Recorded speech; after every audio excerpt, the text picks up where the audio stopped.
অভিশপ্ত মন্দিরের দরজা গেল খুলে। অভিশপ্ত মন্দিরের দরজা খুলে গেল ৭৭ বছর পর।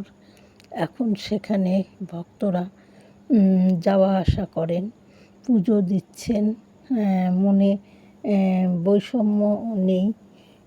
তার ফলাফল ঠিক পাবেন। ওই মন্দিরের আগে যে পুরোহিত ছিলেন তাকে মেরে ফেলা হয়েছিল। সেই পুরোহিত ওখানে নাকি বন্দি হয়ে ছিলেন।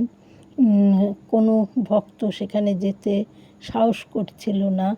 একজন ভক্ত অনেক বছর পর খুব সাহসিকতার সঙ্গে মন্দিরে গিয়ে তার পুজো শুরু করেন এবং সেখানে দরজা খুলে দেন।